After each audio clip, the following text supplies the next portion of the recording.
સુરત શહેર ક્રાઇમ બ્રાન્ચના નાસ્તા ફરતા સ્ક્વોડે મૈધરપુરા પોલીસ સ્ટેશનમાં નોંધાયેલા અનૈતિક દેહ વ્યાપારના 2 ગંભીર ગુનામાં છેલ્લા 1 વર્ષથી પોલીસને થાપ આપી ફરતા મુખ્ય આરોપી શેખર ચુડામણ સાણુકેને ઝડપી પાડવામાં આવ્યો છે.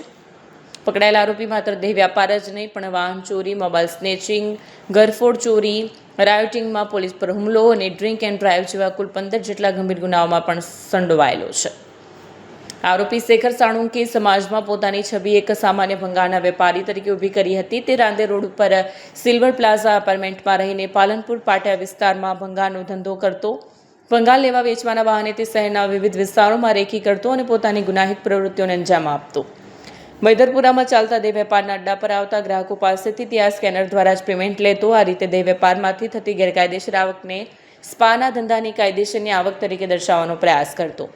ઘટનાની વિગત મુજબ 26 માર્ચ 2025 અને 31 ઓગસ્ટ 2025ના રોજ મૈધરપુરા પોલીસ અને AHTU સેલે સંયુક્ત રીતે બુરહાનીપુરા વિસ્તારમાં એક મકાનના બીજા માળે રેડ કરી હતી. આ સ્થળે મહિલાઓ પાસે પરાણે દેહ વ્યાપાર કરાવી આર્થિક લાભ મેળવવામાં આવતો. પોલીસે તે સમયે કુલ 6 મહિલાઓને નરકમાંથી આઝાદ કરાવી હતી. આ બંને ગુનાઓમાં શેખર સાણુકે મુખ્ય સંચાલક તરીકે વોન્ટેડ જાહેર હતો.